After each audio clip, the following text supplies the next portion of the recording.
Well, welcome to Streaming Star Wars, the Friday night live Star Wars conversation. We'd like to think of it as sort of like sports radio talk for Star Wars geeks and fans. I'm Pete Fletzer, and I'm joined, as always, by my good friend and co-host, Nick Milkey. Nick, how you doing tonight, buddy? Whew, I am excited to be here. And I say that every week, and I mean it every week. But as we discussed multiple times throughout the day today and a few minutes ago, it was a day at work where basically everything fell apart and everything felt like it was on fire. So to be able to sit down tonight, to have a drink, and to have a great conversation with a bunch of awesome people is huge. So I'm excited to be here. I'm excited to hang out. Awesome. Well, I'm excited that you're here. I'm excited that Chris will be joining us. Chris is a little bit, he's having some technical difficulties. And I'm also really excited because we are going to be joined by a special guest. We were going to save her for later, but she's such a great guest, such a great voice in the fandom. We're going to bring her in now. We're excited to be joined by Hope Mullinax. I'm going to bring her into the stream right here. Hope, how are you? Hi, that was very kind. Hi. It's so good to see you. So good to have you with us tonight. So, we have regulars who probably also know you, but for those that don't, maybe give us a little bit of your background. I know you're a freelance writer. I know you're actively involved in a bunch of online activities, but maybe give us a little bit of your background. Well, I was born on a Tuesday afternoon. Kidding. No, hi, I'm Hope. I am a contributor for Dorkside the Force. I love Star Wars animation. That was my entryway into the fandom. I have a Ahsoka tattoo for a reason. Beautiful. And so, yeah, I love animation. I'm a podcaster at Jedi and Jedi, and I just started a new project with a group of wonderful friends called For Light and Dice. And it is a real play Star Wars tabletop podcast. And it's set in the High Republic. And I'm most excited because this was very important to us. The entire team is queer. So, and I play a Gazo because I love Star Wars Resistance. So, amazing. That's awesome. She's an ex-retail worker like me. So you bring a little reality to role playing every time. That's what makes it great. So, but we're excited to have you. We have a handful of topics that we're going to get to tonight, including we want to talk a little bit about the latest episode of Andor. They started the new arc, as well as Tales of the Jedi, and everybody's had their initial reaction videos and their quick reviews. We want to dig into a little bit of a particular topic, which we'll get to a little later in the show, specifically around the conversation that's been happening about one specific episode of Tales of the Jedi, the last one, in fact, with Ahsoka. So we're going to get to that in just a little bit. But before we do, Nick, let me throw it over to you for housekeeping. It's my favorite part of the week where I get to tell people to go online, buy things with our logos on it. Yes, atgcast.com. It is your one-stop shop for t-shirts, coffee mugs, stickers, merchandise of all kinds, streaming Star Wars, podcast of the Wills, around the galaxy, all the things that we do on the ATGcast stream. We would love for you to check that stuff out. If you want to buy merch, that's awesome. If you don't, that's fine. No hard feelings. It is also where you can find out about the different shows that we have. I host Podcast of the Wills. Pete hosts Around the Galaxy. And every other week on Thursdays in your audio feeds, you get one of either of those shows. This past week, yesterday, I guess it was, I actually re-released an episode I recorded last year with Connor Ratliff. Yeah. If you know Connor is the host of the George Lucas Talk Show, which is a sketch comedy inspired. He plays George Lucas, and they have had on, not Oprah Winfrey. Whoopi Goldberg has been on. They've had lots of celebrities, it started as an Upright Citizens Brigade show in New York, and then turned into a live stream during pandemic. Lots of fun. But Connor also, and this is maybe one of my favorite parts of Connor's story, he hosts a podcast called Dead Eyes. And the whole, the short summary of it is when Band of Brothers was being shot back in the early 2000s, Connor had the opportunity for a tiny, tiny role in Band of Brothers. He got called in to re-audition for Tom Hanks because Tom Hanks was directing that episode.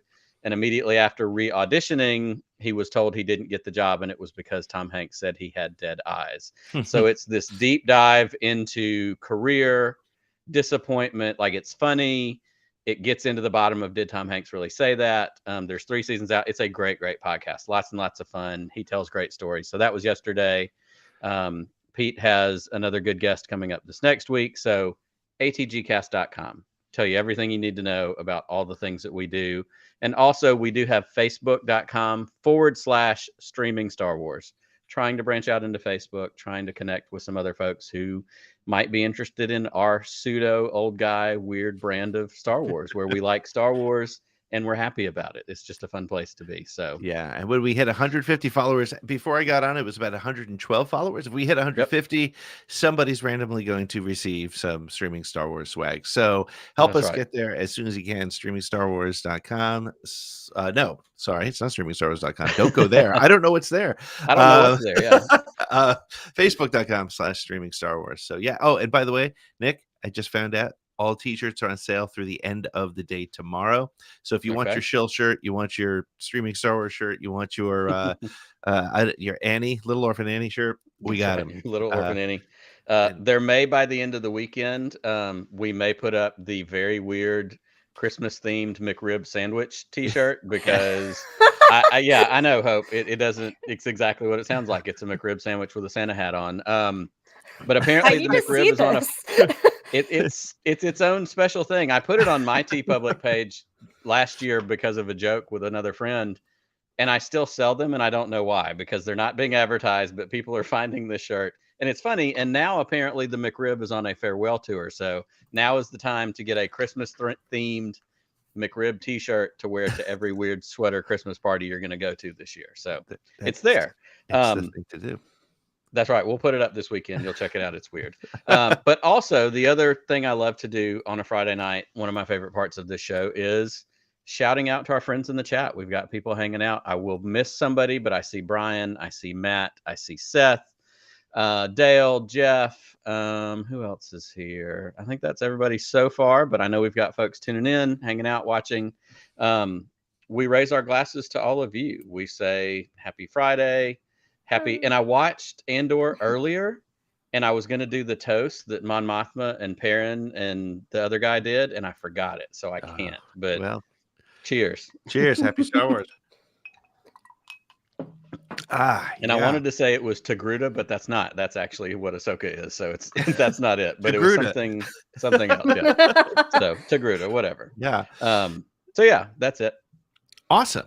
Well, good. So like we were saying, it was a weird week because I think this might be the first time, if you don't count like any of the documentaries or anything, where we got 2 Star Wars drops on the same day. We got both Tales of the Jedi, which is about an hour and a half of animated shorts, and we got the latest episode of Andor.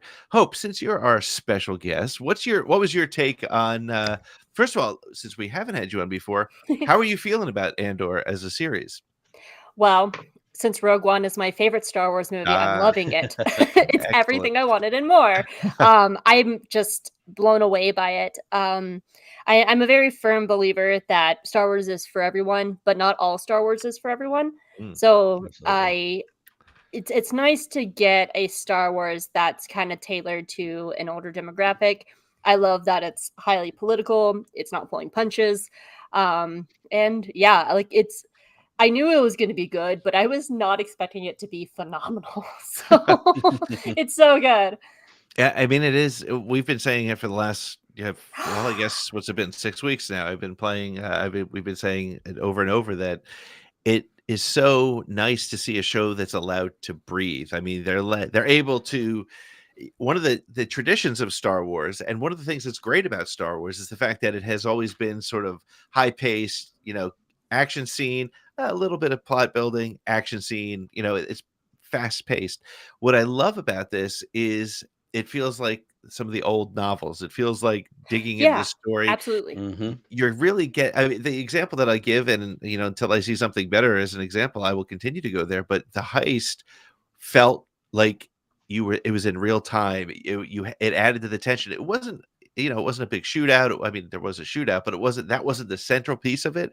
There was the drama of everything happening around that moment that made it feel very real. And this week we got into the prison. And Nick, I'll just start with the sort of the elephant in the room.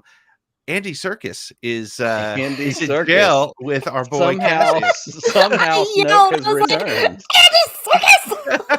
Yes, I yelled. I think I huge. paused it and I was like, "Wait a minute, that's the guy? Yep. That's Andy Serkis." Yeah, Absolutely. it's like, hey, Snoke. Right? I was Why are you thrilled, here? and honestly, it was one of those things that made me so happy because, of course, Andy Serkis is known for all of his, CGI work and costumes, and I mean, the Planet of the Apes, those new Planet of the Apes movies, I love those movies. I think they're so good. Snoke, all that kind of stuff. But anytime you get real life Andy Serkis, like Avengers: Age of Ultron, or this, or when he was in Black Panther, like, I love real life Andy Serkis. Like, he's fun. His voice is so satisfying. Like, I'm all here for some Andy Serkis, and he's a little guy. So like when he put Melshi up into the wall, I was like, ooh, like this is good. Like I like that but it's an interesting dynamic, and that prison thing, of course, is very interesting. And it was kind of sold, which again, we're into this whole thing of developing the Empire. We're into, what is this becoming? Oh, it's much nicer than it used to be. Like, as Cassian's getting there, they're kind of giving him the like, oh yeah, if you've been in before, it's way better than it used to be. But like, it's still prison. Like, I'm still going to get fried on the floor, and I'm going to get flavorless food protein out of the wall. Like, it was so interesting to see. But yeah, I mean, Andy Serkis is a great way to kick off that part of that. And it just does such a good job of showing like how systemically they break down the prisoners to where they can't even think of rebellion, because they pit the prisoners against each other, so they're not pitted against the guards. And it's the see like essentially a real world labor camp on screen in the Star Wars is insane. And the fact that they're probably building the thing that will kill Cassian is also tragic at the same time. And so, yeah, I imagined those parts that they were building, like when we had like old Tinker Toys when I was a kid, and you had the round piece with the wooden sticks, like all those little like 5-armed little bits, like those are going to become the joining parts of the Death Star that just turn into the whole. My head canon is they're the little spokes on the TIE fighters, the very center of a TIE fighter wings. Oh, okay. Yep. It's probably, again, what you'll learn, Hope, if you ever hang out with us, and is our predictions and head canon has been wrong 99.7% of the time. All the time. It is here. I'm very bad at making predictions, so when I actually get them right, I'm just like, I need to buy a lottery ticket. Oh, I got that one. And of course, the other major cameo is Saw Gerrera, and getting to see him. Good Lord. Hope, let me start with you. Do you think it's the only episode we get him in, or do you think he's coming back? I'm asking this honestly because I have a habit of watching trailers only once because I want to go in relatively fresh. Right. Does he show up again in the trailers? Because I thought he was standing in the trailer. I don't know. Yeah, I thought so too. Yep. I wouldn't be surprised if we saw him one more time. Part of me was wondering, my headcanon that was that Luthen was going to use Saul to get Cassian out of jail, but now I'm not feeling that one as much anymore. Yep. I wouldn't be surprised if this was his only cameo, but I also wouldn't be surprised if we saw him at least one more time. But I don't think he's going to be a big character until probably season 2. Yep. I can see that. What are your thoughts? But that scene, it was good. Like, I love Forrest Whitaker. I loved Forrest Whitaker as Saw in Rogue One. I was transfixed the entire like 2.5 or 3 minutes of that scene. I mean, first of all, Stellan Skarsgård is phenomenal as in, like I'll watch him just read the phone book and do things, but like those two on screen, and like I was transfixed. I was watching Saw, and I'm like, this is Saw Gerrera, and it was the passion, the intensity, it's all the things, like, because when we get him in Rogue One, like, of course we're at the end of the line. He's more injured. He's more beat up. He's been through more of the things. This is earlier. And we've said this a couple of different times, in previous weeks. Like, I go back a lot of times to the scene in Rebels where it's Saw and on the hologram and Mon Mothma outside the temple on Yavin. And that little 2 minutes of like just the power of that character, but honestly, the power of Forrest Whitaker as an actor. Like, immediately I watched those 2 minutes and went, he deserves an award. Like, give him something for this, because I buy it. It's so well done. Like, that doesn't even get to the story points. That's just the craft of it. Like, it's so well done that it sucks me in. He captures that sort of unhinged commitment to the cause that is so well done, and you realize that's why he's such a great actor. And I mean, because what's interesting too in the way things are being run with this show, and similar to what we talked about at the top, is the depth that you're able to get, and even in just 2 to 3 minutes with him. But what I loved and I found very interesting was that Luthen, his character is evolving in ways that probably none of us really expected. Not that it went dramatically one way or another, but I think we all had a feeling, I know I certainly did, that he was in a little bit more control, that he knew what he was doing. And I think the first chink in the armor was when he was relieved to hear that the Aldhani heist went off, and you could tell he was like, oh, okay, good, that one made it. I didn't know if it would. Then when we found out that he hadn't told Mon Mothma, it tells you, oh my goodness, he's thinking in a different way. And then when he's going to Saw, and he's not there in a position of control, or again, my prediction, which now of course is wrong, was that he was funding Saw. Maybe it'll come to that, but certainly he was in a position where he was coming to him to get something. So it's so interesting that all these characters are exposing something about themselves every week that shows us a little bit more about who they are. And again, it's still in this world where it's, I hate to use the overused phrase of gray area, but people are making decisions for very, I was going to say real reasons, real as it is in the Star Wars universe, but they're making very difficult and interesting decisions. So, well, and I think the other thing that I loved so much about this episode is we get basically every part of the story. Right. We get Cyril and Dedra. Like, I love that stuff. Like, when she has him in that interrogation room. Yeah. And he's dead. When she goes to leave and he's like, no.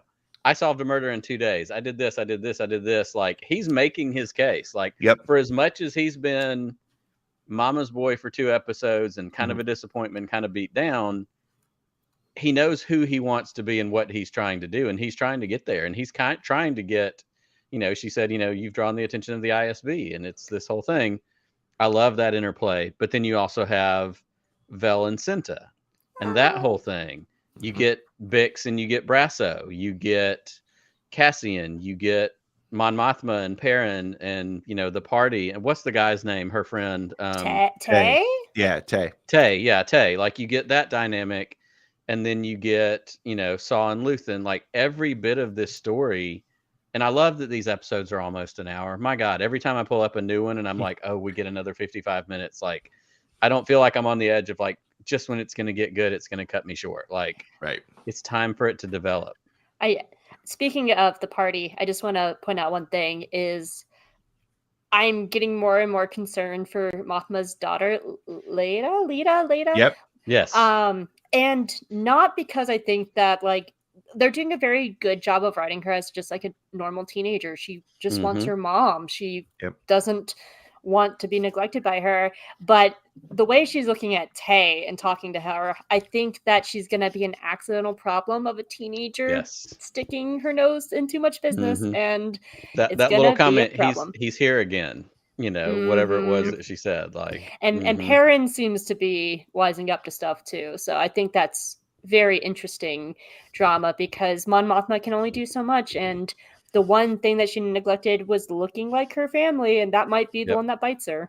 Yeah, that's a great catch. Hi, Chris. Yes, we are joined by Christopher. Ryan. His computer is working. We're glad he's here. Oh man, he looks mad. And not because the Phillies are losing. He just looks mad. Are they? I don't know. I got out of South Philly as fast as I could tonight. Just in case. Yeah. Yeah. So, Chris, we were just talking about the Andor episode, and we talked a little bit about some of the things that struck us. What did you take away from this episode? And the amazing thing is, it's so funny. We just sort of did rapid fire. I had forgotten how much had happened in the episode. Right? We had Saw, and we had they hit every note that they could possibly every, with this thing. What I take away from it is jail sucks in a galaxy far, far away. If there's ever, I don't know how people cope in there. I would have had 12 panic attacks from the moment I got off the shuttle until the moment I got to the workplace. Oh, it's terrible. The shoes off was going to be the end of me right at the beginning. Say again? Yeah. The shoes off would have done me in right at the beginning. I'm like, wait, why am I doing that? Oh, yeah, not a fan. Let's see what else. I love the conversation between Saw and Luthen. Yeah, like, especially the beginning part where they they were saying what happened. They know what happened. They know who did it, and I love that back and forth thing. So there's like that that accountability thing going on with that. I so dug that. And Mon Mothma, like later, that whole family. Like, listen, I know everyone hates Perrin, but I'm pretty sure he thinks his wife is cheating. Yep.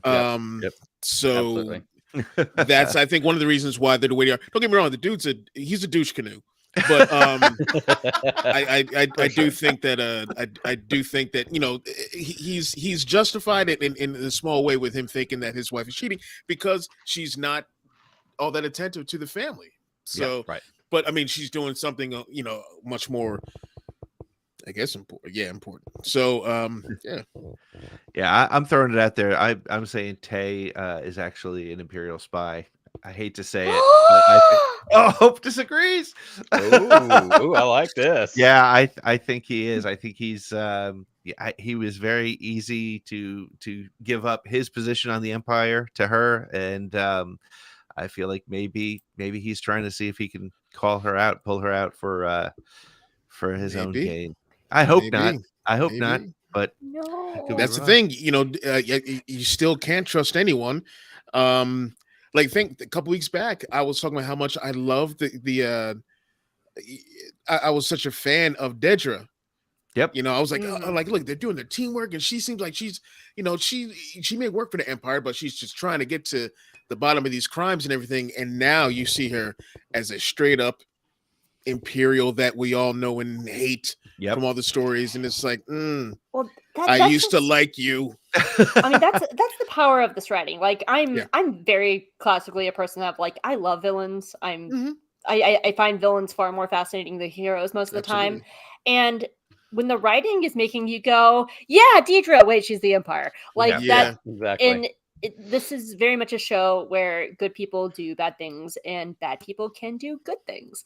And same thing with Yularen. Like, he was a hero in the Clone Wars. He worked with the Jedi, and now he's just like, we must strangle and tighten the fist and blah, blah, blah. And this is a show that should be making you think, because I think very much the point is purposely making the audience uncomfortable so we assess in ourselves words what part we are in a cog like this, because I lost track how many times on the show just being like, this feels like the last 10 years of our life essentially. And I think it's supposed to be making you feel like that and wondering, who exactly am I in this? Yeah, it's a great question, and it is, it's that kind. I was thinking about it the other day because if you think about it, and we'll get to Tales of the Jedi in just a couple minutes, but even what we saw in Tales of the Jedi is a lot of the good guys are making mistakes and the bad guys look appealing as a result. And so that's kind of a theme of Disney era Star Wars, because even you could say some of the sequel trilogy, I mean, Kylo Ren / Ben Solo as a character was so torn. He was a classic good person doing bad things for the wrong reasons, but mentally believing it was for the right reasons, right? So it's shining a light on just how different things are. I've said it a lot lately, and it's got to be a theme of a book should I ever write one. But the fact that in 1977, Star Wars was easy. The bad guys were the Empire. That's all you need to know. The good guys were the rebels. That's all you needed to know. And let's get our story on. And now, as we look at Star Wars in our current environment, our current world, we know that it's not simply black and white. You can't trust the good guys, and you have to wonder why the bad guys are the bad guys. And that's and I think there's something interesting there that as you're talking about this, I'm developing this, not even a theory, just an idea.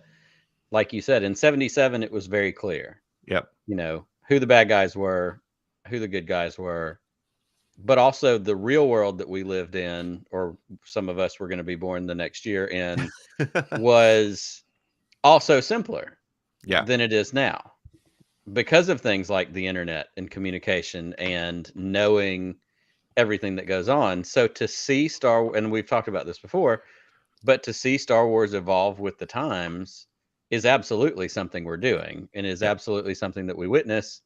And so to see a much more layered political, we're much more informed now, partially because we get news instantly. Not, when I was in, 3rd, 6th, 8th grade, we didn't have an instant news cycle. You still had a 24-hour news cycle where something happened, somebody had to have time to learn about it, write about it, and it was in the paper the next day. Right. Now we get news instantly, and a lot of times the news is shoot first, ask questions later, which isn't always helpful, but that also plays into our Star Wars. And so we're seeing, we're having to take more time to ask the question, wait, which one is the bad guy? Do I have all the facts? Do I have all the information? Do I know what I think I need to know to form that opinion? Whether it's the in-universe characters or whether it's us. And of course, us as, people watching it, we know who the bad guys are. We know who the good guys are. But we're seeing how their motivations are painted by an overbearing mother, a husband who's a piece of crap, a daughter who, not that the daughter's the problem, I'm not saying that, but like, basically I'm saying the human elements of this story and the way it's being written speaks to us, I think, even more in depth than it did when it was just bad guys in helmets, good guys with laser swords in 1977. Can I slightly disagree with that?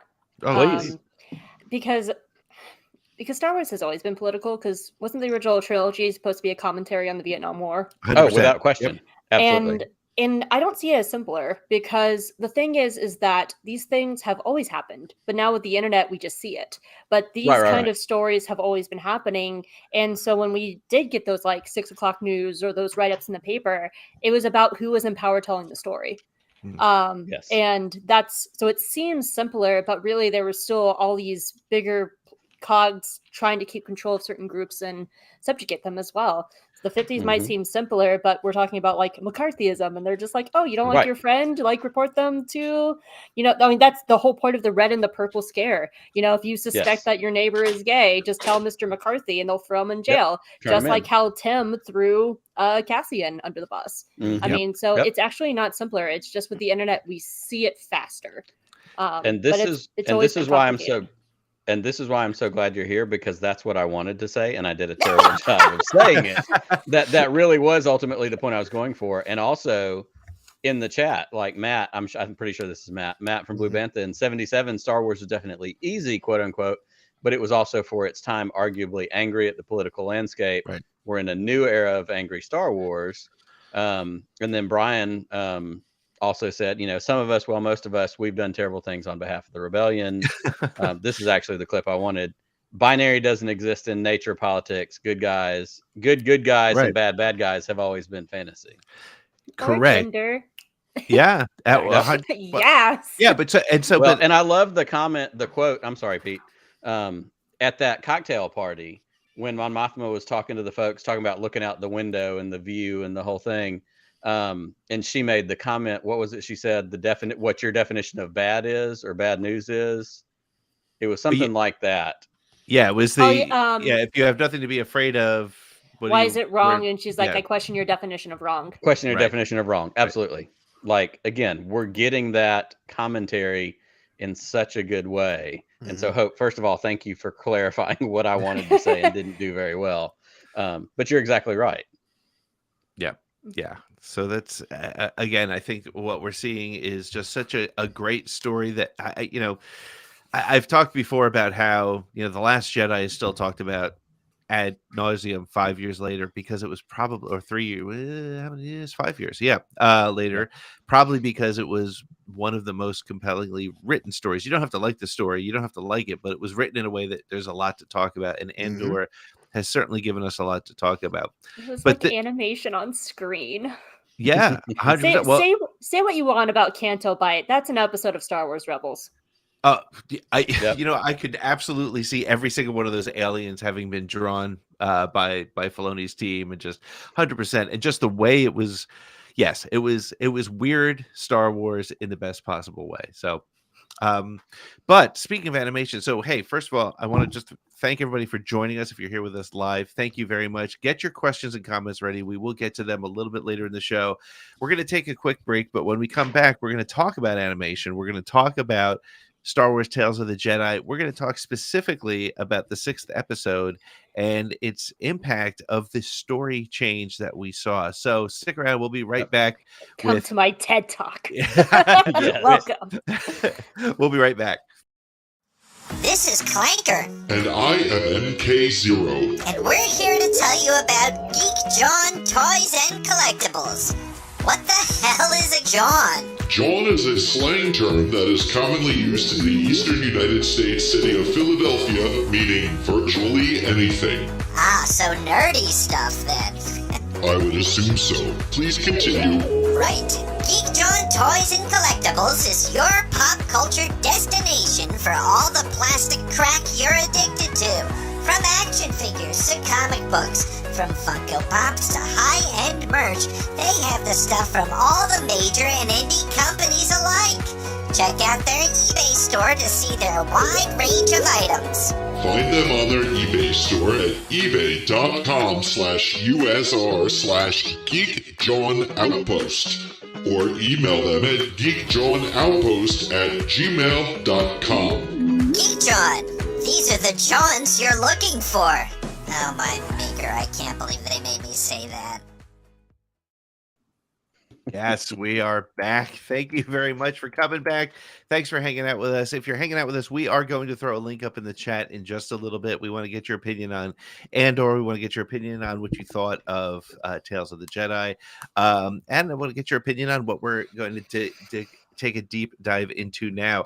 So first of all, I want to give just a little realistic reality check here on how it came to be that I asked Hope to join us this week, because so a couple weeks back, I won't go into the details, but for those that know me, know that I got blown up on Twitter for a particular tweet that I put out there. Yeah, no, I know it's unusual for me to ever be in any sort of unusual and uncomfortable situation in the social media space. But I ended up joining a show, just watching and that where they talked about that tweet in particular. And Hope reached out to me, and we talked about what's involved and what it means to get into these sort of social media situations. Well, this week I posted a tweet right after I started seeing a lot of the hubbub. So hubbub, that's such a minimizing word, isn't it? I don't mean it that way. But shortly after Tales of the Jedi came out, there was a lot of discussion about people saying that they had thrown out the story from the Ahsoka book by E.K. Johnston and had retconned the story. And I jumped in and said, to me, retconning, not even retconning, but the stories from a fictional universe need to be fluid in favor of telling a good story. Now, in fairness, I read Ahsoka when it came out in 2016. I honestly I wasn't doing social media at the time. I wasn't doing podcasts. I wasn't connected to the community beyond myself and a handful of friends. And so as the middle-aged straight white guy, I missed a lot of the Ahsoka story, or a lot of a particular piece of that story that was clearly pushed to the side when they redid that story essentially in episode 6, Resolve, of the Tales of the Jedi story. And Hope did something that is so rare on Twitter. She actually reached out to me in a DM and said, "Hey, I have some thoughts." And we talked about it. And after about 20 minutes of back and forth, I was like, "Hope, you got to talk about this with us on Friday night. And she graciously agreed to appear here. So I am going to screw up a little bit just because it's not my story to tell, but clearly there was some characterization that was completely discarded that most people won't know about, and that's part of the problem, isn't it, Hope? Mm-hmm. So maybe tell us a little bit about what you're thinking, and or not what you're thinking, but tell us the story of what's happened with episode 6 of Tales of the Jedi, a 15-minute animated short which tells the story of Ahsoka post Order 66. And what's the issue that people are really reacting to? Okay, so I had to make sure I had my article here because I'm not great with words, which is why I write. So I think part of the reason I reached out to you, and I also had to do this for my editor at Dorkside as well, was it was a misunderstanding of what the issue was, because the word retcon was being thrown around and stuff like that, but that actually wasn't the heart of the issue that was happening. But people were valid in their anger. I was angry. I'm still upset by it. But at the same time, there wasn't really a lot of conversations about like what the actual issue was. So I wrote about it over on Dorkside, and I talked about how we were told at the beginning that all canon was equal with the Darkwing, with the Disney acquisition. Darkwing Duck is canon. I would actually love that. There was a rumored show a few years ago, and I'm wondering where it is. I need it. No, we were told with the Disney acquisition that all canon was equal, that the comics and books would have just as much weight. And that's just not viable. That's not how canon works. It's not a history, it's a mythology. So as you said, it needs to be able to be fluid.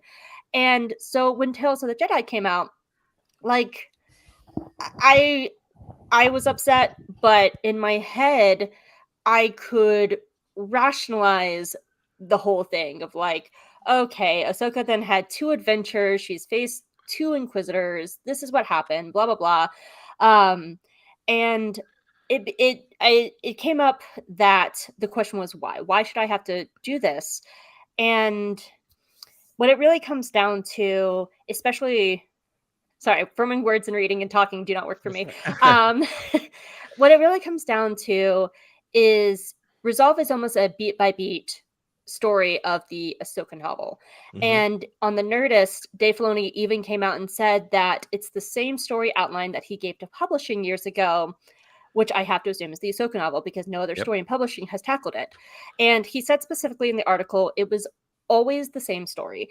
I want to be very clear that I'm only speaking for myself and my opinions. I am not a monolith of queer people, and I'm clearly not Black because I get sunburned through my desk window. So I am speaking for me. But the reason that people were upset was not because of the story changes. It was because there's one character in the Ahsoka novel named Kaden Larte. And Kaden is a queer Black woman who befriends Ahsoka over the course of the book. And this was very important to people because it came out so early in the Disney acquisition. We had a queer Black woman in canon, in a very early part of canon, that we were told was equal. And it became this huge book for marginalized people. And for me, it was the first time I've really felt seen as a queer woman in Star Wars. Like I never felt that way before. Like this is where my like asexual Ahsoka headcanon comes from, because Kaden is like, I could kiss you, and Ahsoka's like, okay, which would be my reaction. Right. And so so when the leaks of Tales of the Jedi came out, that's when a lot of like the grumbling started happening, because we were scared that this would be changed, that Kaden would be changed. And especially now, knowing that it was always supposed to be the same story, we get Tales of the Jedi, and it's clearly not Kaden, because Kanan is described with dark skin and braids, and we're getting these 2 new characters that know Ahsoka, and they are both light skin presenting, and we don't know their sexuality. We can assume they're probably not queer. And so the question is then, why not just use Kaden and her sister? Why not just use these characters when they're already there? And I feel like there was a bit of reaction from Lucasfilm, because we found out from Star Wars Explained doing a live screen, Molly and Alex said that when they got their screeners, the characters were named in the screeners, and they changed that for the final premiere episode. And so it feels like Lucasfilm went, oh crap, people are mad, we must take their names. So now it's 2 adventures. It's not really a retcon. Now it's 2 adventures. And it's starting to just feel like whenever Filoni gets his hand on a project, he is always going to do his story regardless of what has come before it. And that sucks, because when you have these 2 stories, being the Ahsoka novel and Tales of the Jedi, telling the exact same story, one with a queer Black woman in it and the other one with light-skinned, white-passing people who are probably heteronormative in every way, shape, and form, Star Wars is a funnel. No matter what they said, anything on screen will always have more weight to it. People will see Tales of the Jedi, and less people will read Ahsoka, which I don't want to call it erasure. It's not erasure, because both stories are still standing, but it's just where the majority of people are going to see it. And that is where the anger lies, is because they could have had this moment where they had celebrated diverse, a big this moment where they could have had a queer Black woman on screen. They could have celebrated this like character, and it could have been this banger time of a celebration. But it just feels like Dave was just going to do whatever he was going to do, because it is, and that's just how it is. It's just and it's interesting because you opened my eyes to that side of the perspective, and where the challenge for me comes is that it would have been very simple to make this character simply look like the way she was described in the book. Right. And then because obviously in a 15-minute short animation story with so much of an entire novel to put into 15 minutes, essentially, right? Digging into her sexuality and more of her as a character was less important to the way they told that 15 minutes. But if at the very least she looked like what she did in the book, we would have gotten the queer person of color in animation, and you wouldn't need to know anything else. And then for those that went, oh, that's a cool story, I'm going to read the book, they could then learn more about her. But what this did was, it was and this is where it gets challenging, because as I said to you over some DMs, it's a decision. It's a very clear decision. That wasn't there's so many hands in the storytelling puzzle, right? Because spoilers if you haven't seen that episode, when she gets in the fighter with Rex at the end, it's very deliberately chosen, the colors, the type of fighter, everything about that fighter was what we've seen before, to remind you that we know this story, we know where these people are in the story. To make the decision to make this nameless character now not the character that we got in the books is, again, all I can say is it's a decision, and it raises questions, right? Actually, I've done some thinking since we had that conversation, because when I originally published my article, I said that it was an active choice, that it was an active choice of Lucasfilm to choose to do these other 2 characters instead of Kaden. And the more I thought about it, I don't think that's fair, because of really 2 reasons. I honestly think it's an oversight, and I mean that in the most shitty way possible. Because I do not think for a moment there is a person at Lucasfilm who is evil and like twirling a mustache going, ha ha, we're going to keep all the gays in the books. Ha ha ha. Like, that's just not how it happens. And so I kind of came up with like 2 thoughts about it. And the first one is probably straight up the schedule. To be honest, from the Disney acquisition, they were still making season 6 of Clone Wars when the Disney acquisition happened. And they were just like, oh, what do we do with these episodes? Throw them on Netflix, I guess. And so from there, they went from Clone Wars to Rebels to Resistance to Clone Wars again to Bad Batch to Tales to Visions and Bad Batch again. Like, that's, if you know anything about animation, that is an insane amount of stuff in a very short amount of time. That's just not how animation works. To give some context, they were starting early Resistance work in season 2 of Rebels. And it's so much work. So I could see a situation where, one, they just have this jam-packed schedule that it was just clearly an oversight. And then the other thought I had about it is, if both the novel and tales are based on Dave's outline, why would he go to the story group? Because the story group is not an oversight committee. That is not their job. They are not looking over everything and going, let's make sure it's all in the timeline now. They are there as a resource for creators to go to, and usually it's publishing resources to go to them. But they're not reaching out to like the Mandalorian and making sure everything lines up, because that is not their job. And if the story is originally Dave's, then why would he reach out for his story? Because it's his. And that thought gives me mixed feelings, because on the one hand, Dave is aware that other people has written Ahsoka since then. So what is your hubris, dude, that you wouldn't at least check? But at the end of the day, I can understand why he didn't reach out, because it's his. And I don't like that answer either, but those are just my tinfoil hat theories. And I think the question now is, what should be done? What can we do about it? And I was joking around with Chase from that gay Jedi / Pink Milk, and we were both like, "Girl, if they reanimated the entire thing and made it canon, like that would be ballin'." Like we were just joking around with that, and as soon as we finished joking, we were like, "Yeah, that's never gonna happen. They're not gonna do that." So for me, and again, I am speaking for me. I'm not speaking for all queer people or anything. For me, I would like a statement. At least an explanation from Lucasfilm, and more specific, Dave Filoni, what happened. That would mean a lot to me, to at least have some transparency of, we hear you, we understand we messed up, and we, going forward as animation, will be more aware of what is going on in the books and comics to make sure this doesn't happen again, because this has happened. Bad Batch ran over Kanan in the Last Padawan. CJ Mandalore ran over the Ahsoka novel already. Freaking Kanan is a white boy now in Bad Batch, and I still don't understand that choice, because Kanan is a person of color in Rebels, and he's a white boy in Bad Batch, and I don't understand it. And Mandalorian changed parts of Cobb stories. So I would like a statement, at least an explanation, to have some transparency and a promise going forward that they'll be more aware. Like that's what would work for me. I can't speak for other people, but that's just my view.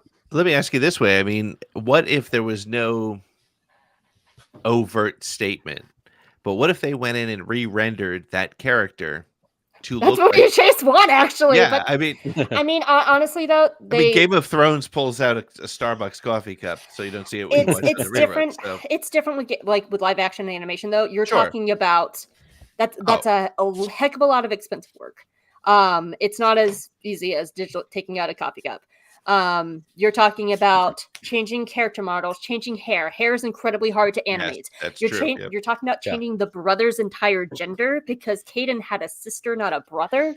Right. So that's an entirely new character model. You're talking skin tones, like the lighting would change, because lighting light skinned characters is different than lighting darker skinned characters. So like it'd be a very expensive change, which is why I don't think in a million years Lucasfilm would do it. Right. Because it's just not feasible. There's just you're talking about a crap ton of money for a 15-minute short.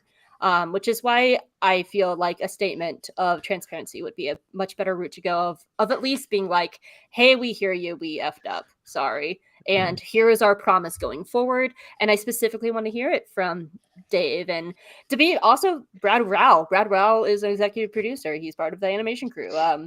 So too, like it was his... It was like, I think he's the executive producer on it as well. So like any of that group, I would just want to hear a statement from. I feel like that would be a good way to go forward. Is the disappointment compounded by the fact that on the same day we had the first live action validation of a queer couple in the Star Wars universe, Vel and Cinta? And what was great about it was it wasn't sort of, look, I mean, again, you know who I am and what I am, but the kiss that was in The Last Jedi was, it still feels kind of all right. Yes. It was so short they don't even edit out of China. Correct. Correct. Like it's shit. Like, but what was great about the Cinta and Vel relationship that we saw was it was a person to person relationship. It wasn't like, hey, look, it's our token gay couple. It was they're casual lesbians and not a Saturday morning afternoon special of like a PSA of like, let's talk about lesbians this everyone. week on a special Andor. That's not yeah. what Yeah, no, they're just casual lesbians fighting and killing people. But having like relationship issues during a war, which is usually, you know, a typical man and woman issue in, you know, historical Star Wars or any television. So to see that and feel that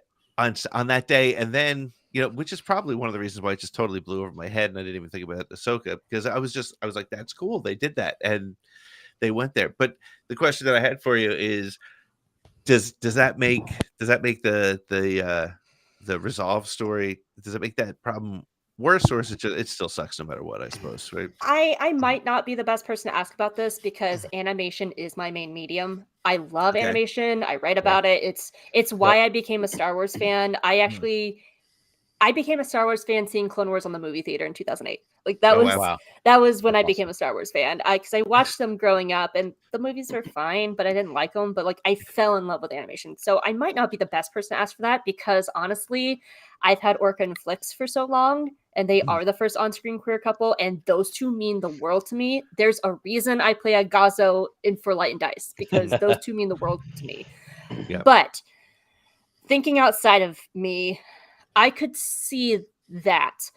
The difficulties here is animation is held at lower in the funnel than live action. Yep. When you're talking about the Star Wars funnel, live action hits the biggest audience, animation is next, and then it's like video games, books, comics, reference for books. That's the Star Wars funnel. So people in general, like the Joe Schmo audiences, will see Valencenta and be like, oh, cool, or unless they're bigots, and then they're like, blah, blah. But so what was the question? I'm rambling now.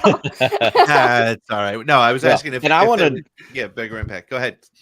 Well, I was going to say, I want to bring in, you know, we've kind of joked for a couple of weeks now. Chris joined us a couple of weeks ago officially as a part of our Friday night crew.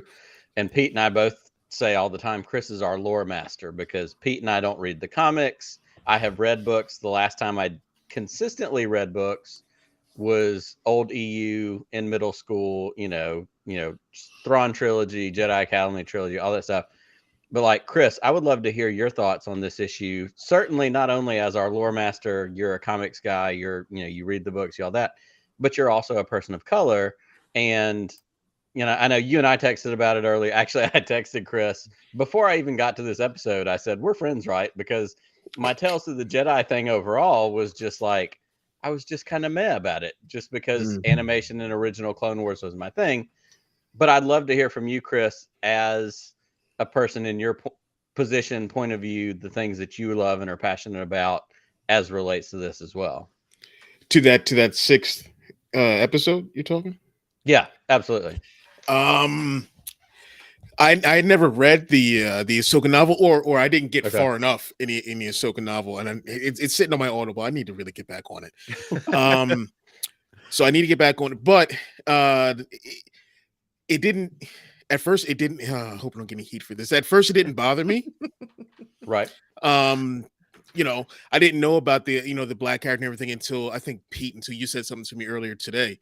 Yeah. About all that. I absolutely get the aversion to it, and and some of the anger and everything towards it. Absolutely. I mean, I went for 22 years with just having one black character until Mace Windu came along, and now we've got a whopping, I don't know, 8 or 9 of them. Oh, a whopping. Wow. Yeah. But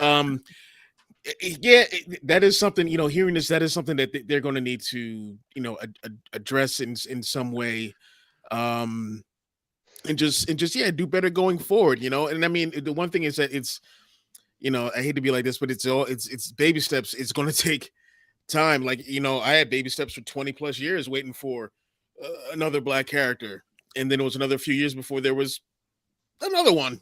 But they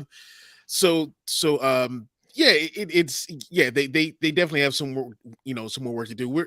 even with the black characters, we're not there yet. We're not there yet. I could talk until I'm bluish in the face about what happened with Finn, and the bill of goods I was sold, and then having the rug pulled out from under me when I'm at the premiere for Force Awakens. But I hope that they hear this, and I hope going forward that things will definitely change for the better, and they will. I just think it's just going to take some time. So let me ask this question, and this gets a little bit into I don't want to say danger zone, but it might be, but it's something that I've been struggling with, especially since the Twitter sort of explosion that came from this. And I know I don't want to roll Chris under the bus, but I do want to say that Chris and I, when we talk about stuff like this, we both are exexhausted by the Twitterness of it, not the issue. And here's where issue. My question. Here's where what I want to bring up here is the problem is there's so much. It's 1 week it's one problem, 1 week it's another, but the reality is 1 week it's like this, where it's something that really should get attention. Are we at a point where there's just so much every week? It doesn't matter if it's Andor or Bad Batch or Kenobi or whatever. There's this big noise that comes around whatever happens in Star Wars, that when an issue that deserves some conversation like this one, it gets kind of pushed to the side as a result. I'd love to hear from Hope or Chris or Nick on this. Like, are we becoming sort of numb to the drama of the week, and we miss a real issue like this, where Lucasfilm, whether they do come back and say, yes, we screwed up, they need to be aware that this is one of the real issues, not one of the stupid, hate clickbait shiny of things. Speeders. Yeah, this is something, right? This isn't the blue and yellow speeders on Tatooine. This is something that they should pay attention to. Are we at a point where we might be in danger of having too much quote unquote issues every week, that the important things like this get missed? Isn't that the point of what Nimick said? There are so many atrocities that you can't process them. And isn't that the point of what the little clickbaity boys of just like, oh, I'm so mad at speeders at Book of Boba Fett, they're ruining my childhood. They do that on purpose. It's all about power and control. They're trying to hold on to their old way of old Star Wars, and they're not okay with change. They're not okay with like the women and the gays and the people of color in their Star Wars. And like, that is the point. They want to make so much noise that when actual real issues come up, it just gets muddled. Yeah.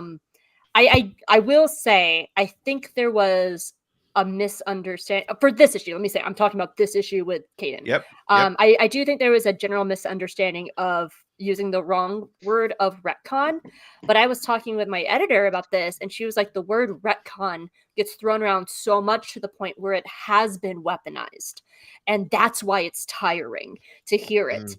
And that's what they want when they were like, oh, these wokeness and stuff like that. They want these words to be weaponized. Yep. So when we do say, hey, this is an issue where a queer BIPOC woman has not been used for somebody else, all these general people here is, oh, queer and BIPOC people, you're one of them and stuff like that, because these words have been now weaponized against us, that it's hard to have these conversations, which is exactly the point of what Nimick was saying. The people who want to hide the real issues because they don't want Star Wars to change is hiding behind as you said, the drama of the week. And it doesn't allow us to have these real conversations because we're so often getting berated and bombarded and threats of all kinds and stuff like that. Or as a woman, like I've gotten to be like, hey, we're gonna give you threats, and I'm like, cool, where are you? Come on, I'll take you on. It's fine. You're not actually going to show up at my door. I used to work in a comic book store. I know when people actually show up to threaten me, and they usually break the resolve. You're nothing, boy. And so what was I saying before I rambled? This is why I write, because I can't talk. But yeah, like that's just why you're a good fit for us, Hope. It's fine. You're totally this is why I write. You should hear my podcast. It's unhinged. Like Jedi and Jedi, it's just me and my friend Chris going off for 2 hours on crazy tangents with dirty Yoda. That's right. And so like it's essentially what Nimick is saying. When there's so much Twitter drama, especially like when we're like when there's so much Twitter drama from the other side, just like yelling about the speeders of the mods and Boba Fett and how it's killing their childhood and stuff like that, it does blank out the noise when people are just like, "Brr, the lesbians of Cell and Vinta and blah blah blah." It does deaden us because we're just like, "Oh no, another thing," and it's exactly what Namek was saying. Yeah. And on the other side, it buries the good stuff that we did see in Andor. So it's you're right. Can I talk about my girls? Oh my god, they're so cute. Please. Oh my god, they're so sweet. And like, of course, I will say there's like a whole sub issue of course they're women, because two men can't be together in a Star Wars, because two men together are seen as more scary, which hit my microphone, which is seen as actually like, which is a cultural problem. Like two women together are seen as nicer and more presentable. So until we get actually two gay dudes, let's keep working at it, boys. Because they're not scary, they're just in love. But my girls are so sweet and they're cute, and like Cinta, like my friend, she is Indian, and she's just losing her mind that there is a South Asian queer woman like her in a Star Wars. Like she's just losing her mind. And she was like, she better not die. And those characters mean a lot to people, like that's right. People are seeing themselves, and we're still working at it too. Like I have another friend who's Persian, and she still hasn't seen herself in a Star Wars because we haven't had those actors yet. Right. And so it's still a job to be done, like to having, especially like Swanasa actors, like we're starting to get more like with Riz Ahmed, and oh my god, who plays Dr. Pershing? Yes. What is his name? That's gonna kill me because he's good. Abtahi. She's going to. Yeah. Yep. If I can say Michelangelo, I can say his name. Omid Abtahi. Abtahi. That's it. It's so true. Good. If you can say Michelangelo, and just to talk about that scene, just for that quick second, the precedent of it was powerful. They're holding hands. I love you, but also when Cinta says to Vel, she says, "I told you from the beginning, the mission, the war comes first." Like, that was powerful. The relationship is amazing. The fact that she said, "Yeah, I like you, but this is why I'm here, number one." Everything comes behind it. Like the emotion in that, and again, the depth that this story has continued to give us in this show shows the real one-to-one personal nature of what the rebellion is. And I think that's so special. And from a rep point of view, like it's the confirmation. It was the I love you, because everything up to that point has been coded. Queer coding is where things are written in a way to be like, yeah, that's kind of gay, but it's not confirmed on screen. Which, if you want to see an example of queer coding, look at Flux and Orca and Star Wars Resistance. We still don't know if they're husbands or boyfriends. We just don't know. It's all queer coded. And then they like J.K. Rowling did and was like, yeah, they're gay off screen. But by getting an actual confirmation, it took Vel and Cinta out of the realm of coding and actually confirmed it. And now I say, let's go give them a bedroom scene, because if Bix and Tim and Cassian and his Florida girlfriend can all have bedroom scenes, then why can't Cell and Vinta as well? 100%. I said Cell and Vinta. That's their name. That's all right. Velta? Yeah. That's right. Delta, Velta, Celta. It's just creating that ship name. We're creating that opportunity to merge those two together. Well, we have reached the point in the show where we want to hear from everybody else that's hanging out with us, that's watching. We've got a couple of callers hanging out in the background. We're going to go ahead and jump into this. If you're new to streaming Star Wars, if you're here for the first time, we joke all the time, this is like sports talk radio, but for Star Wars. You hear a sports talk radio show, they call in, they give their take, then we all get to comment on it and tell them whether they're wrong, they're right, we love it, whatever it is. Couple of quick minutes, bring you in, hear what you have to say. So we're going to do that right now. So Pete's going to roll a video. We've got a couple callers in the background, and we're going to get to our first one right now.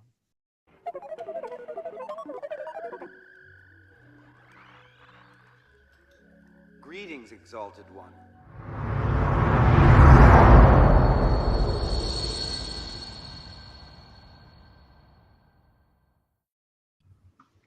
The Dark legend Chaco with us. in the house. You never know if it's gonna be me. Do you guys need me to? Hi. You guys need to step Right. out.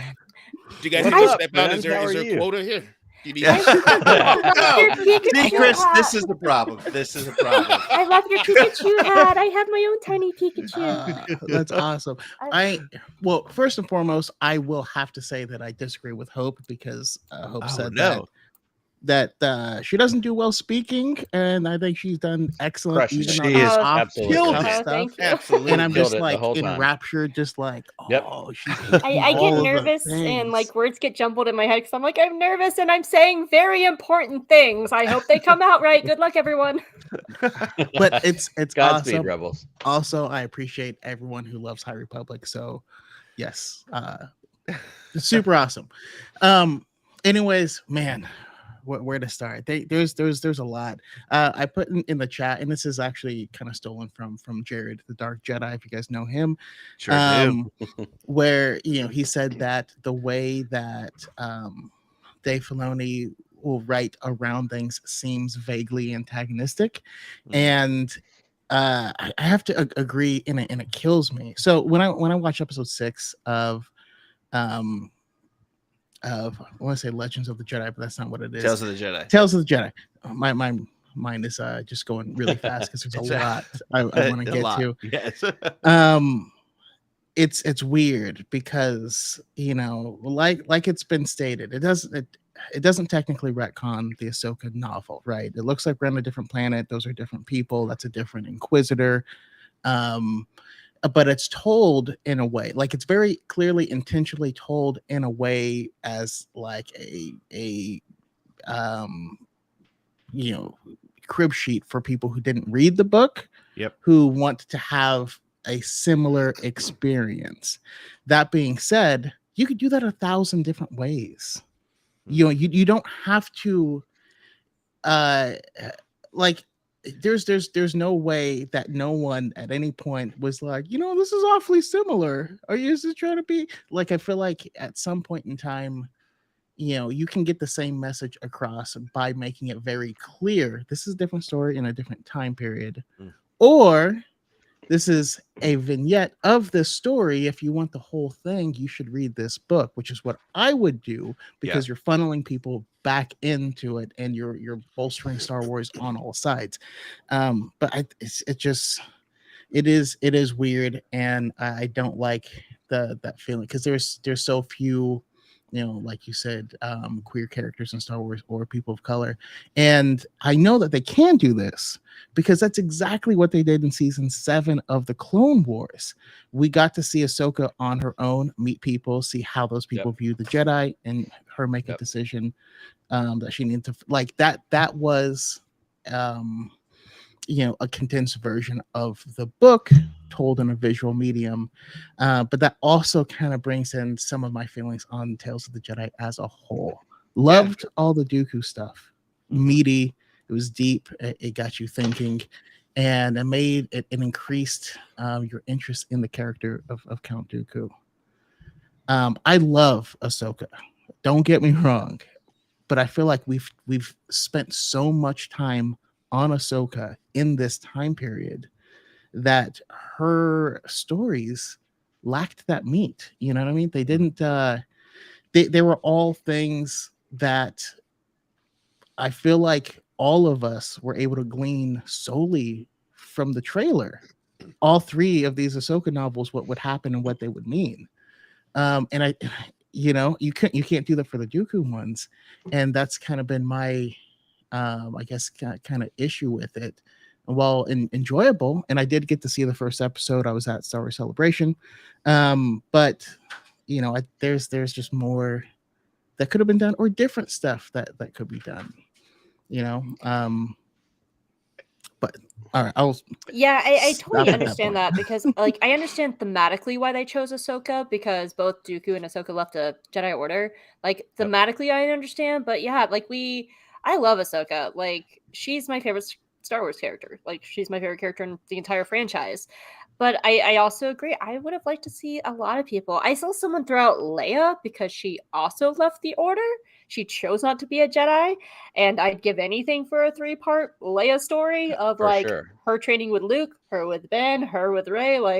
But but I feel you. I had more emotions over Jesse saying, "Sorry, I tagged you so hard, Commander," like than I Yes. did over actually Ahsoka. But that's just because I love Jesse. Yep. Right. Um, Give me a Cantum Psi story. yes, I just threw my rubber band, my little ADHD rubber band. Yes, I need more of them. They're my baby. They Well, are and they're literally an edgelord.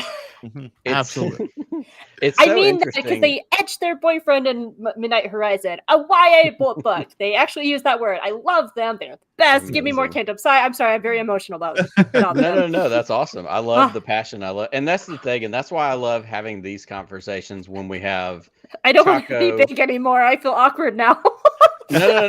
No, This is fantastic. I'm because deep. between I'm deep in the lore with you. Like I'm. yeah, You know, and that's the thing. Like between Chaco, between you Hope, between Chris, like Pete and I joke all the time. Like I haven't touched High Republic. I started to listen to the very first audiobook. Like I know, Chris. I'm trying not to look at you in the eyes. Like I know one day I'll get there, Chris but I'm is not going to there quit yet. on the show. He's going to be That's like, right. I'm done with you This guys. is when he leaves. But here's why this is so special, and it's this interesting thing. And we talk about generational Star Wars a lot, and I know that Chris and Pete and I, we joke about all being kind of in that same age. We're the older Star Wars fans, but like Ahsoka is one of my favorite all-time Star Wars characters, also Hope, and it didn't come about until I watched Rebels, and I was not the target audience for Rebels. I'm 44 years old. Like when Rebels came out, I was already grown. I had a job, I had kids, I had a wife, I had all these other things. And so to come into that character, because what I had seen of Clone Wars at the time that I saw it, I was like, this is not really for me. It's great. I love Star Wars, but it didn't gravitate for me. Snips and Sky Guy and the young Ahsoka and all, it didn't work. But when I got Ahsoka in Rebels as Fulcrum, I was in love. Like, I love this character. She's amazing. She has my heart. It has continued to grow and adapt. And so, like, Pete and I joked in a text the other day when Tales of the Jedi came out. Like, as a series, it wasn't my most favorite thing we've gotten. But the second half of it, as it hoved closer to Clone Wars Season 7, because the second half of Clone Wars Season 7, Maul and Ahsoka, like, give me all of that. Like, that confrontation and that lightsaber battle and all those things. So to get this part of Ahsoka, it's interesting to hear y'all say, it wasn't really my jam. And I'm sitting there going, this is the character that I didn't have in 1984 when I was watching Return of the Jedi as a 7-year-old and doing the things that I was doing and loving her the way I love. It's so neat. And it just goes back to the different entry points to Star Wars, your windows and doors. How do you come into Star Wars? What do you find? You talked about Hope. It was for you animation. Mm-hmm. Animation was not my entry point to Star Wars. It was straight up live action original trilogy. And then it was old EU books in the 90s. And then to get animation later, it's so fascinating to find the different ways we gravitate to these stories and what they tell us. So there's power within it, whether it's Ahsoka, whether it's Dooku. The Dooku part, I'm like, yeah, that's cool. I don't really care, though, because that's not my part of the restaurant. It's not my part of the store. Like, it doesn't do it for me the way other things do. So I don't know really what the point of this is, other than we all have our inroads and we all have our connecting points. And that is still ultimately at its core the beauty of Star Wars, which is we all find a place to connect to one another in different paths that ultimately lead us to each other. And again, like what I said earlier, Star Wars is for everyone, but not all Star Wars is for everyone, and that's okay. I love that phrase. Yep. Like it really is. Like we're at a time where there's just so much in the fandom that we can actually pick and choose, and it's okay to be like, yeah, that's not my jam. Mm-hmm. This might be the hottest hot take of the movie, or of the this, but the movies are like my least favorite part of Star Wars. Sure. I love Star Wars television because you have more time to world build and have character arcs and blah blah blah. Like, and I don't get that from the movies. I have always gotten it from Star Wars TV, and that's when I connected. So yeah, that's amazing. Yeah. Well, For Chaco, me, we want to wrap you up. We've got another caller hanging out in the background, but what do you have for us before we get you out of here? Yeah, so just before I drop out, it's I hope that they understand that Ahsoka at one point in time was a brand new character. Yeah. And that came out. People hated on this character, but we Mhm. stuck with her. We Mm-hmm. told her story. We gave her journey, and people identified with that. And the group that it was aimed towards grew up and Yes. are the majority of the fan base currently, and they love that character. I just hope we can remember that that happened, right? It doesn't mean, you know, now we only tell Ahsoka stories. No, we have to keep this cycle going. We still need to introduce new characters and give them that same chance to shine. You know, like I was saying before, like Dooku stories gave us painted an overall picture of why he left the Order. Ahsoka's overall stories don't paint a solid picture. You know, and I think we're gonna get that in the Ahsoka novel, the Ahsoka show Series. once it Absolutely. comes out. But yeah, that's just how I feel about it. Although I have to say, I feel like it was very strategically planned to drop at this point in time, because Andor is amazing and fresh and poignant. Yep. And like, I mean, seeing prisoners all of a sudden their sentences get doubled because prison is slavery, is trying to get cheap labor. You know, and they're just farm. It doesn't even matter if you did anything. And at the same time, it's being sold to them as, hey, look how much nicer it is than it used to be. Right. Yeah. Yep. And also, and all of that without any aliens in the prison whatsoever. And there's a lot to be said aliens. about that. And so it's dark, it's uncomfortable, and makes you sit with stuff because it's in a new context, and this stuff is literally happening on a daily basis in our real life, whether or not you're aware of it. And this is making you aware of it and being like, oh crap, is this what those people are talking about? But it's really sad. And then we have, you know, Tales of the Jedi that's like lightsabers go burr, though. That's cool too. And I love having that levity being dropped in the middle of it. Because, you know, it's tough. It's real.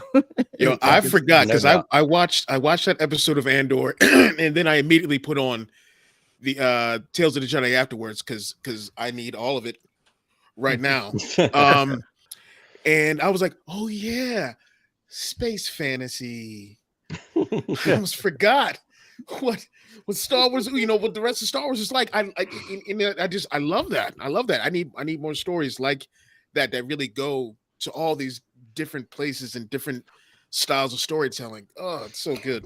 Well, that's what I love about that on Wednesday, actually, because we did get a wide range of like the mystical and like the Force, and like it's like, even though it's these darker stories in Tales of the Jedi, there's like a magicalness to it.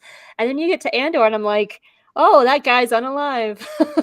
He's on the floor and no one cares. No, they're all like, it's gonna spell. Like, so it's like Wednesday really showed like the range of Star Wars between how it could be incredibly realistic and also tiny Tuca dogs that look like Pokemon. They're cute. I love them. Taco's dogs. Those were so I would say, speaking of dogs, like, so thank you guys for letting me join.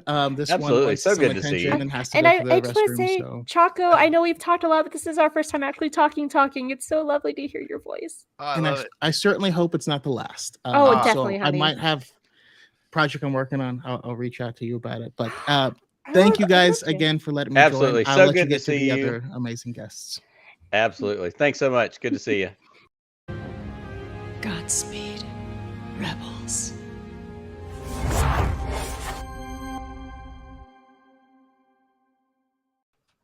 I love it when Chaco calls in, and it's so great. There was So something y'all talked about right there at the end, talking about the power of it, the pressure of it, and comparing that. Chris, you were talking about it with Tales of the Jedi. You finished Andor, you went right to that. You're like, oh yeah, space fantasy. Like, there's this other side of it. Wednesday night, and Hope, I know you were there. Pink Milk and the After Dark stream that they did Wednesday night, I really loved, and I had not considered what Brian talked about. And Brian was in the chat earlier. I hope he's still here. Talking about how heavy that Andor is, that it got to the point where, like, as we're watching it, like, he almost wishes he had it all of it right now. so that he could watch it, consume it, and then deal with it and process it and grieve it, as opposed to the heaviness of like, this week is heavy, and then I have to wait another 7 days to get the next heavy episode. Yeah. And somebody in the chat, I mean, may have even been Brian Finnessy or Brian Fry, one of the two were like, you know, you need like Andor and a chaser. Like you need Andor and then you need something to come behind it. I actually sent Brian after the stream, like, here's the playlist for Galaxy of Creatures. It's on the preschool channel, and it's a lot of cute animals in Star Wars. Have fun. Like, that's what I did.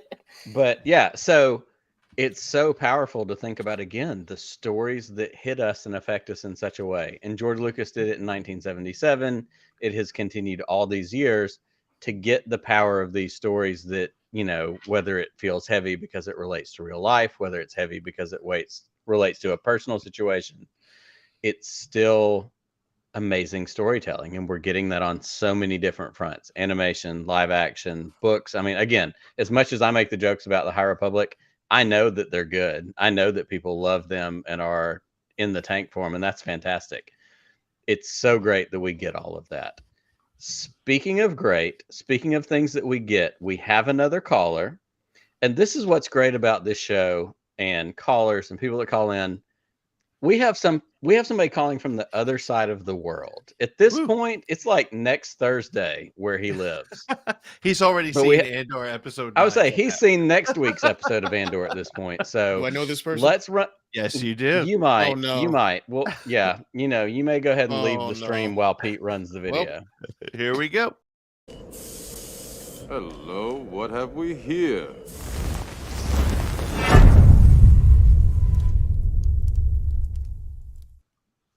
Matt from Hello. What is up, ooh, sir? Ooh, that close-up's too close. Get that. We've got blue milk and we've got pink milk. We've got all the colors of the milk. We've got all the milk. All the milk. What's up, What's Matt? up? How are you? How are you? I'm tired. I'm very sleepy. It's 1 p.m. God. Oh my gosh, it's so early. Yeah, I know, right? Oh God. My head's been swirling around all of this stuff. Absolutely swirling around all of this stuff. And sorry, I'm gonna jump straight into the go for it. topics and stuff like that, because like that's why we want you here. Yeah, man. I lose my train of thought and I go off in tangents. I'm already starting to do it. Jeez. Me too. Same. Yay!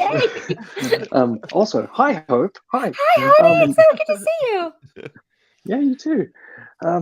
Something that Choco sort of said, you know, similar to me, like the Ahsoka stuff didn't really, I don't know, it didn't really hit home very well for me, and I think it's because I felt like the two sets of stories, like her stories and the Dooku stories, tonally felt very different to me. And I feel like you know, we watched the first episode and I'm a bit like, oh yeah, boop the cat, whatever.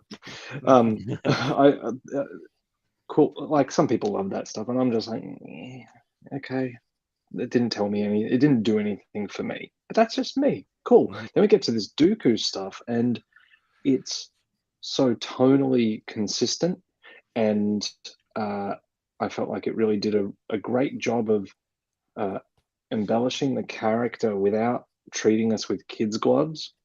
Right. And what I mean by that is then we wrap up the Dooku stuff, and we get to the training episode with Ahsoka, and I'm watching it and I'm thinking, this is all leading to that scene and that part of the final Clone Wars arc, isn't it? Right. Yeah. And then they then they do that thing where they just go, and here it is. Here's the thing that we've been thematically linking to, and I'm just like, yeah, like, we got it. We got it. And there's something about that contrast in the way that the Ahsoka stuff feels like it's just spoon-fed to you. Yeah. To me, whereas the Dooku stuff actually lets you sit and ponder it and think about it. And there's like the little Easter eggs of lines of dialogue from the movies, like, where they refer to Dooku as someone. Oh, he couldn't assassinate someone because he's not. That's just not in his character. Well, yeah, it is. Yeah. There's those things that you can bring up. You can bring those things up yourself without cutting to a scene then of someone fast forward saying that exact line of dialogue. Dooku couldn't assassinate anyone. It's not in his character. Da, da, da, like. Yeah. So that kind of. I find that aspect of it a little bit jarring. Then when we get to like the final episode, I've read the Ahsoka novel, but I couldn't remember it. But I was watching that episode and I was going, God, this is familiar. And then, I jump on Twitter straight away and I'm like, oh, that's why it was familiar. And I'm like, oh yeah, that's different. Oh yeah, that's actually quite different. That's quite different. So then I start doing that thing that Chris knows, I go through my brain always jumps to like process logic. It's just what I think it's just because of my job and whatnot. So I start thinking through the logical steps of what would have happened and all that. And I think it was an oversight. I don't think that that's a very positive thing. I don't think that by itself is innocuous or anything like that either, because I can't see a world in which the stuff from the Bad Batch and the Kanan changes and all that aren't known by people in the inner sanctum. I agree. I mean, I feel like they've heard it. Yeah, when Hope was saying that, and I don't disagree. I'm sure it wasn't malicious. I'm sure it wasn't somebody who's like, yes, we're going to keep these guys marginalized. But how does it get out the door? Look, I've spent years and years in marketing and communications and press releases, and these things are looked at by dozens of people. Somebody at one point should be like, should we let Dave know that he totally changed this character? That, by the way, you don't have to be that connected to Star Wars social media or the Star Wars community to know that this character and that book meant something to a very important piece of this fandom, to not at least say, can we at least revisit that before we render it and put it up on the stream, right? So exactly, it probably was an oversight, but it's an inexcusable oversight. For sure. What kind of gets me though is like, it's an oversight again. And it opens up this kind of odd door to speculation that typically, I hate to say it, is reserved for the crazy people in the fandom, the ones that we ignore, the ones that are making the clickbait videos and all that. It's like suddenly this idea of Filoni coming in and sweeping over whatever he wants to just because he's got the power to do it becomes a relevant topic for people who for the longest time have probably been reading these clickbait articles or seeing these videos and going, God, they're nuts. Right. These people are nutsos. Of course that's not happening. And now we're suddenly having to go, oh, but it's happened again? Does someone not have the stones to actually say, hey, that thing you're doing? It made me question the story group's presence. And I talked to a buddy of mine, actually, who used to work at the story group. And I was just like, what is the purpose of the story group? How does it function? Because this feels very confusing to me.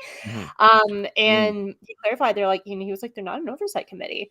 And it makes me wish that they kind of were slightly more. Like, they're not like dictating things, but they have the right to like step in and be like, by the way, there's a lady named Caden Larte you might want to look at for a second, Dave. But yeah, I mean, they're there as a resource if people want to reach out to them.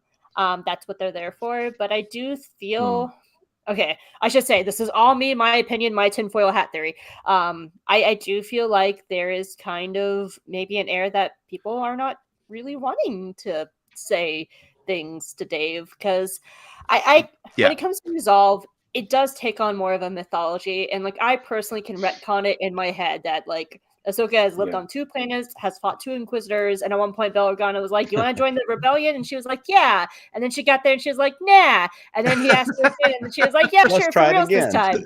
time." But when it comes to like Kanan and Bad Batch, like that's the one that gets me, because my understanding of animation is that they have Kanan's skin tone on file. Like it's an actual color number that they have on file from Rebels. Asset. And did no one pull that up? Like it could be something like with the new technology that when they switched over from the Rebels to Bad Batch technology, like maybe that was the loss in translation. But I still feel like that's the one that baffles me, because that's and it's interesting. That's not how animation works. And it's interesting, even on that exact point, a technological change, that kind of thing, because we heard it about Kanan, but we also heard it about the clones themselves and the change in the skin tones of the clones. That of course lends credence to, is it a technological change? But at the same time, there's still that part of you, like you said, Matt, and there's assets on file. Like we have these things ready to go because it's been done more than one time. This isn't the first time. Can I ask you a clarification question? What do you mean by this change of the clones? Are you talking about the Bad Batch or the regular clones? Because those are 2 different arguments.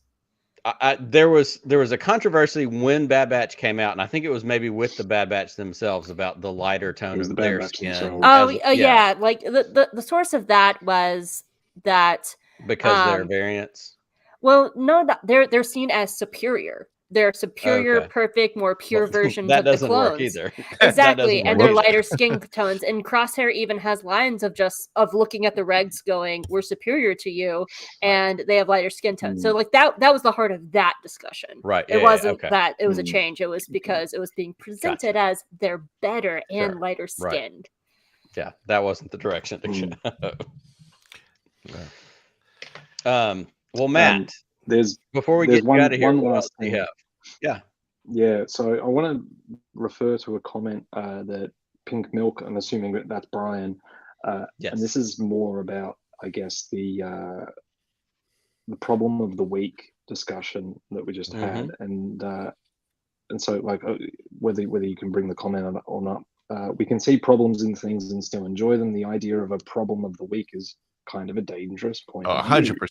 Yeah, that is. Yeah, and I want to very much so. Just throw something out there. I think that all of our participation in Star Wars fandom online and all that, and doing stuff like this, sitting on Twitter and all that, I think can skew our perspective a bit, because it makes us privy to a lot of things, like people bickering amongst themselves, people that we know, people that we're friends with, bickering with other friends, and being in subtweeting arguments and and I think that has a bit of a compounding effect, that sometimes the problem of the week isn't really a problem as such. It's just some shit happening inside of a little closed group of people that we just unfortunately get to see. And I think that has I think where that can become dangerous in another way, not just from a point of view perspective, but just that can have that effect of it wearing you down and making you go, when there is a serious problem and something that is worth discussing, that you just go, oh, not another drama. But that's on us. That's on us to recognize and on us to control, and to not let that get the best of us, because we are smart enough and mature enough to recognize what the difference is between a real problem and crap is. And so like I just throw that back at all of us, myself included. Absolutely. It's on us not to let the bastards win, right? Like, yeah. Like we can pull our heads out of our own asses a little bit, and we can actually recognize when something is and I feel like that resonates. Yeah. And I feel like that resonates. Chris, you texted, you and I and Pete texted earlier this afternoon or yesterday or whenever it was, when we were talking about this conversation, and that was essentially your response. You're like, yeah, there's a thing here, but I'm tired. I'm tired of every week we have to fight about something. Absolutely. And it's a weird And I just want to get across. It is not like I don't get what I absolutely get it. I mean, trust me, I get it. I'm a part of that. But it's like every week there's something happens. Like I think I was saying this to Rogue. I'm like, I have a 5 or 6 hour window after I watch something new from Star Wars where I'm like, oh, that's good. Oh man, it's fantastic. Then I go on Twitter and it's I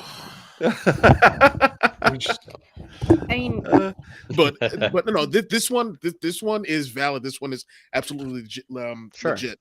I just I was saying to Pete earlier today. I was just like, dude, I am literally Murtaugh from Lethal Weapon right now. I'm just for the kids out there. Just too old. Too old for this shit. But and I think that's a very valid point. The too old for this shit kind of mentality, because I do think it's important to pick and choose our battles, because if we are in every single battle, you will be worn down. And there are times I see stuff on Twitter when I keep bringing up the mods from Book of Boba Fett because we're in that part of my podcast. So they're on my mind. But like when I see people bitching about that, I'm just like, cool. You don't have to like them, really? okay? I don't, and I think that's important. We don't have to engage, because if people are talking about stuff they don't like, that's fine. Like if people are being crappy, that's fine. And when I say, I'm going to make this a very important distinction. When I say you don't have to engage, I mean with like petty shit. You don't have to engage with petty shit. If there are actually problems happening that need to be addressed, and they should be addressed, and that's when we need voices in a fandom to come together. But like when it's just being like, oh, I'm so upset because this person, I don't like the accent of Diego Luna or whatever. I'm like, fine, whatever, just go be angry in your corner, and I'm just gonna go back to watching Owl House, whatever, dude. Awesome, excellent. Well, Matt, thank you so much for jumping in. It's so good to see your face. It's so good to hang out. It's good to see all you two. And always glad to have you here. I'm sure Chris and you have business, and Chris is already pointing his finger like, "Hey, Matt, I'll be taking a picture of Puppet Lando today. I'll do that picture tonight. Puppet Lando. A lot of stuff going. Sorry. Hashtag tease. Yeah, and I will exit after I say this. Pete, you didn't take the bait. Your whole tweet about Nemec, I'm just going to say it on air. I figured out why you thought that Nemec was a dangerous character, and that's because in the most recent episode, Andor's mum, who is an old person, goes outside and falls over. And we know that inspiring old people to walk outside and fall over is dangerous because hip replacements for people of your age are a dangerous thing. So I get it, Pete. Boring conversation anyway. I love that, Matt. I love that, man. He had your number from the top. That's fantastic. I believe he came in with very good and thoughtful ideas, just so that he could hit just me so he could roast you right at the end. Isn't he show you? It would be amazing. But no, seriously, I love when I mean, honestly, this is one of the things that, and I think Hope was referencing it earlier. The fact that I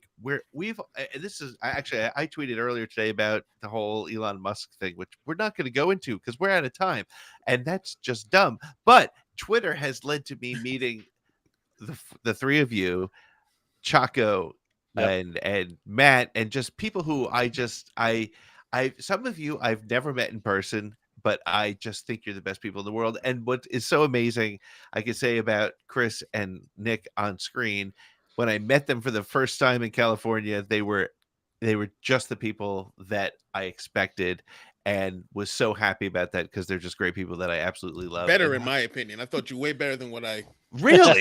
Wow. Absolutely. Well, that's because I wasn't wearing pants, but that's a whole other conversation. That's a different story. Hope, it was so cool to have you join us, and thank you now have an open invitation to be on Streaming Star Wars anytime you want to come and play with us and give us a perspective that a bunch of middle-aged guys just don't have. But thank you so much. Tell us a little bit where we can find your great article, which just dropped today, and where we can keep up with you online. Well, first of all, thank you for having me. This was so much fun, so I was happy to be here. Um, where do I do things? You can find me at Dark Side of the Force. I'm one of the contributors over there. Nice. I've been writing all sorts of stuff. I'm a staff writer for the Geeky Waffle, but I don't write Star Wars stuff over there. I mostly focus on other animation like Owl House, Amphibia. Oh, wow, cool. I review movies. I just did a 10-year look back at the Hotel Transylvania series because it turned 10 this year. So I do that. My podcast is called Guys and Jedi, and I do that with my friend Chris. We've been doing it since The Force Awakens come out. So if you want 300 episodes of people going episode by episode through Star Wars TV, it's there because we've done so many shows. And then you can also find me on For Light and Dice, which really is my passion project that I'm doing right now. Me and Chris from Dorkside Divas and Charles from Gold Squadron Gaze, like we had this vision of doing a queer-led tabletop podcast of a cast of entirely queer people. And we found just amazing people to join us. We got Jess from RuPaul's Pod Race, and then 2 other friends who don't have shows at the moment, but I hope they one day do because they're both wonderful. And we have Nick and Colton, and we are on an adventure. And now that we're getting our feet under us, the plot is starting to thicken. It's a real play podcast, so you can hear us roll some dice, and we might have accidentally killed somebody last session. Oh no! Well, that's awesome. Is it a High Republic era RPG? It is. It's set in the High Republic. It's specifically set in the High Republic because that's such a progressive era, and it's such a progressive and like super gay and time period that we really wanted to have that as the time period. So yeah, you hear me play a flirty Gazo who flirts with anything that moves. That's awesome. Which is funny because I'm Ace and I don't do that. I'm just like, here's my cat. But again, that's what I love about RPGs in general is you can be like, let me try a different personality and just live your a different self, which is so cool. I like fictional sexy things. Give me a loading greatstorm. Like Chris, who is our DM, if he knows that if Loden never shows up, I'm going to like lose my mind because that's my there's a reason I've written like a 300,000 word fan fiction just about Loden and Bell because that is my jam, and it's like I'm on like chapter 52 right now of writing their fan fiction. So I love Loading Greatstorm, and he knows I'm gonna just fucking lose my mind if he shows up. Love it. Hey, where can you find all of you? Oh, well, thank you for asking, Chris. What's up with the? I know how to do this podcast thing. You are good. Hope. You are good. Let's see. For Broaxium, you can find us Sunday nights live doing we're shooting the poodle around a little bit.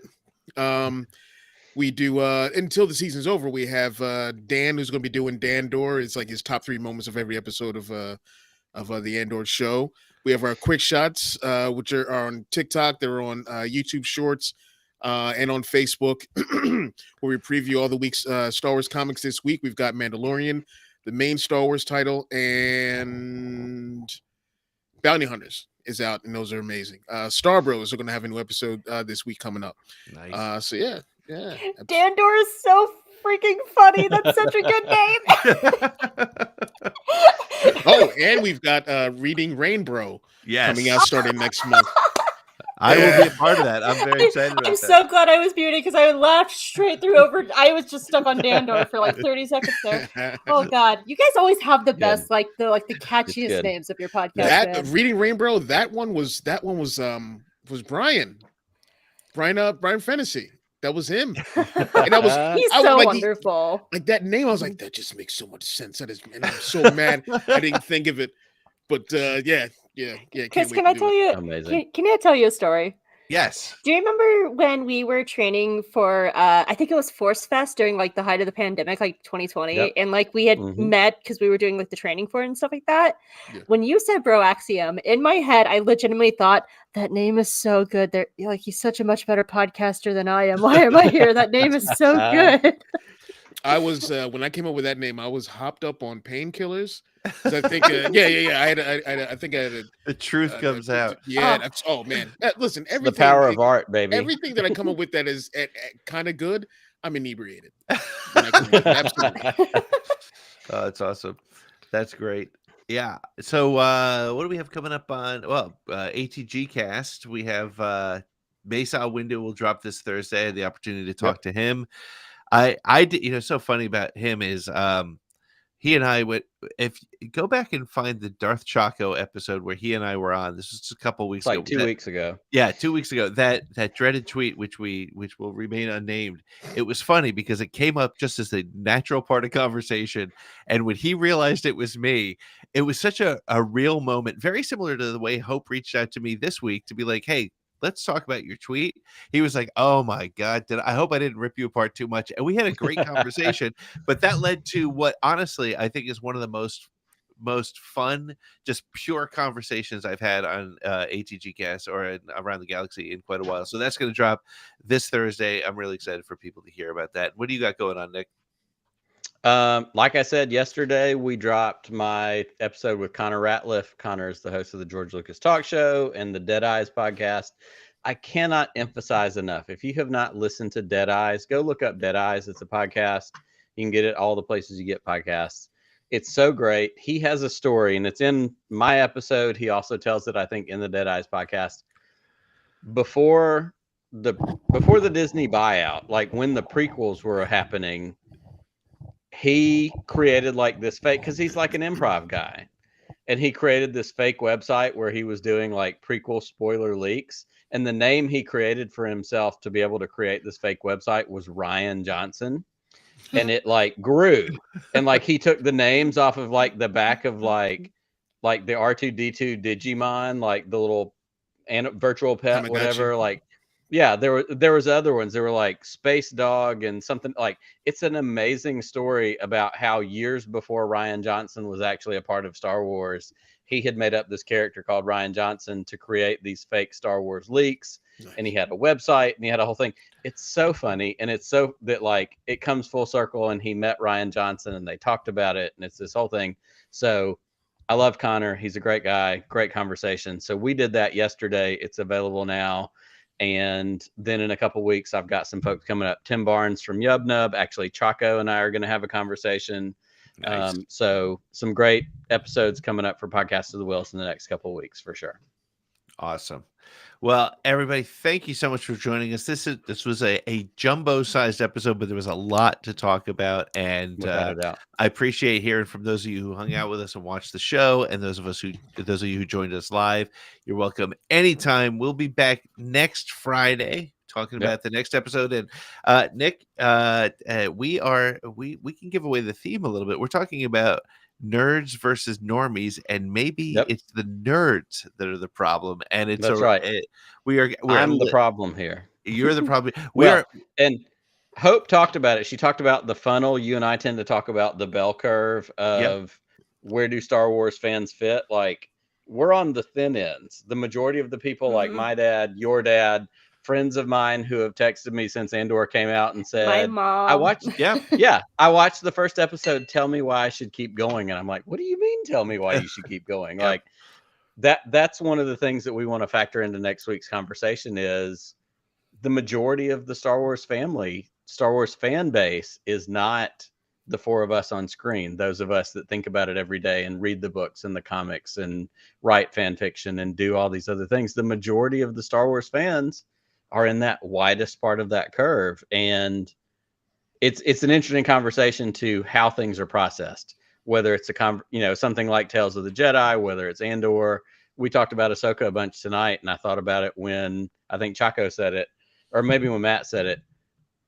When Ahsoka showed up in the episode of Mandalorian, and my dad called me the next day, who introduced me to sci-fi and introduced me to Star Wars and all these other things, he was like, yeah, that Jedi with the two lightsabers, she seemed cool. And I'm like, what do you mean? Like, you have no idea how cool she is. Yeah. But all he knew was this was a new character to him. So we want to get into that a little bit next week and how that fits with how we consume Star Wars. Yep. So we hope you'll all join us next week. Chris will be back with us, of course. Hope you now have an open invitation. Anytime you want to come and hang out with us, you are more than welcome. And Nick, may the force be with you. Bye. Always. Drink. Just one more round, friend, then homeward bound, friend. Don't forget me in your dreams. Just one more song, friend, and then so long, friend. The nights get shorter, it seems.